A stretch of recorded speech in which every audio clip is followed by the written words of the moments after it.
इस जगत में वे ही धन्यभागी हैं जिन्हें अंतर ध्यान की याद आने लगे, जिन्हें एक बात बार बार याद आने लगे, दिन के 24 घंटों में बार बार याद आने लगे, भीतर जाना है। और जो जब मौका मिल जाए तब भीतर सरक जाए। एक ज़ैन फकीर को निमंत्रित किया था कुछ मित्रों ने भोजन के लिए। 7 मंजिल मकान, जापान की कहानी है। अचानक भूकंप आ गया। जापान में भूकंप बहुत आते भी, भागे लोग, गृहपति भी भागा। 7वीं मंजिल पे कौन रुकेगा जब भूकंप आया हो। सीढ़ियों पे भीड़ हो गई, बहुत मेहमान इकट्ठे थे, कोई 25 मेहमान थे। गृहपति द्वार पर ही अटका है। तभी उसे ख्याल आया कि प्रमुख मेहमान का क्या हुआ, उस ज़ैन फकीर का क्या हुआ। लौट कर देखा, वह फकीर तो अपनी कुर्सी पर पालथी मार के बैठ गया है, आंखें बंद, जैसे बुद्ध की प्रतिमा हो, संगमरमर की प्रतिमा हो, ऐसा शांत, ऐसा निश्चल।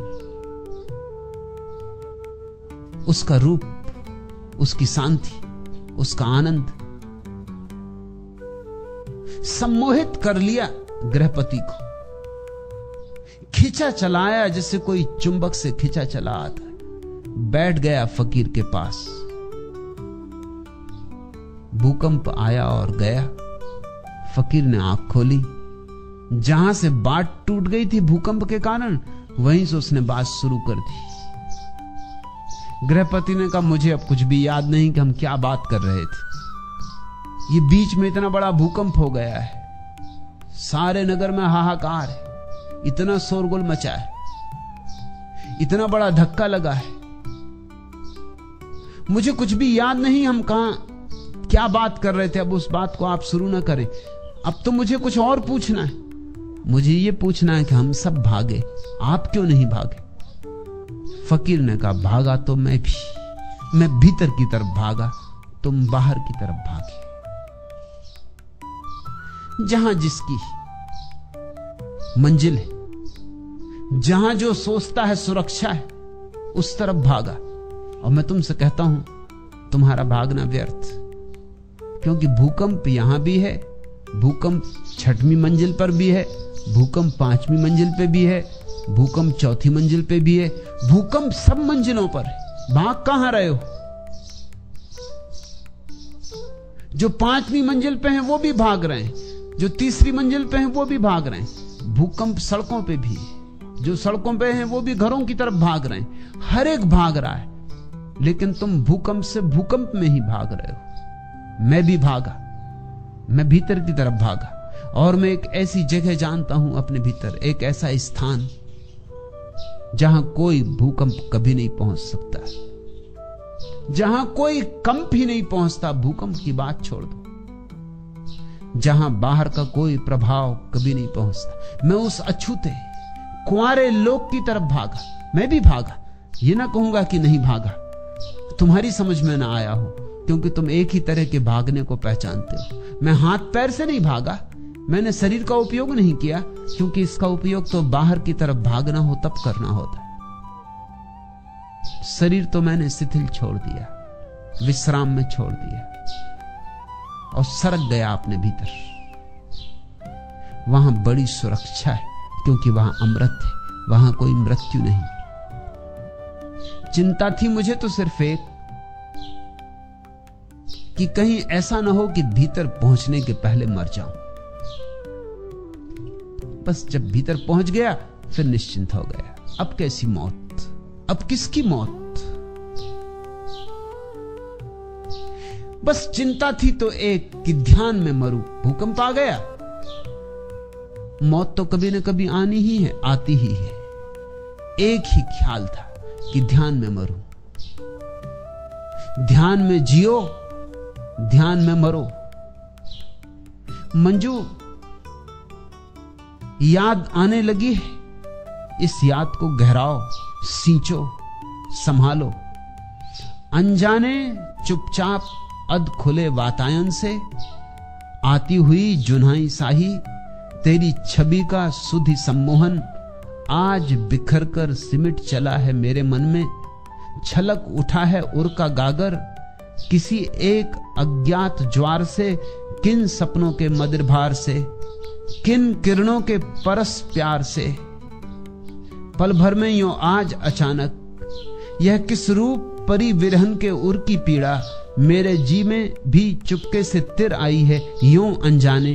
गूंज उठा है अंतर जीवन किस फेनिल अरुणाभ राग से, किन फूलों के मधुपराग से पुलकित हो आया है आकुल मधु समीर। जी के इस कानन में भी फूली है सरसों, इस वन का भी कोना कोना है भर उठा अकथ छलकन से, प्राणों के कनकन से। एक वातायन खुल रहा है, एक पर्दा सरक रहा है। सहयोग करो, साथ दो। जल्दी ही बहुत कुछ होने को है।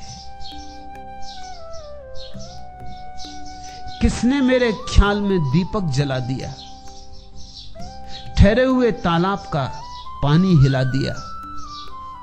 तन्हाइयों के बजरे किनारे पर लग गए, ऐसा यकीन हमको किसी ने दिला दिया। यह क्या मजाक है कि बहारों के नाम से पूरा चमन मिठा के नया गुल खिला दिया। मुद्दत गुजर गई थी हमें यूं ही चुप हुए, कल से बहक उठे हैं हमें क्या पिला दिया। मंजू पियो, यह तो मधुशाला है।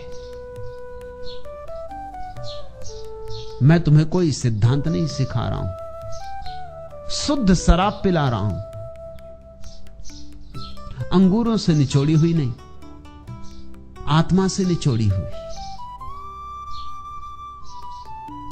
पियो, जी भर के पियो, नाचो, गाओ, गुनगुनाओ, और जितने क्षण मिल जाएं, जब मिल जाएं, तब चल पड़ो भीतर की तरफ। भूकंपों की प्रतीक्षा मत करो, क्योंकि भूकंपों में भीतर वही पहुंच पाएगा जो भीतर जाता ही रहा है, जाता ही रहा है, जो रोज आता जाता रहा है। वह ज़ैन फकीर अपने भीतर पहुंच सका क्योंकि रास्ता परिचित था, बहुत बार आया गया था। यह मत सोचना कि मौत जब आएगी तब अचानक ध्यान कर लेंगे, यह नहीं होगा। मौत अचानक आएगी। जीवन भर धन की चिंता की थी, मरते वक्त की धन की ही चिंता तुम्हारे सिर पर सवार रहेगी। अगर पद की आकांक्षा की थी तो मरते वक्त भी पद की ही नसेनी चढ़ते रहोगे कल्पना में। मृत्यु के क्षण में तुम्हारा सारा जीवन संग्रहित होकर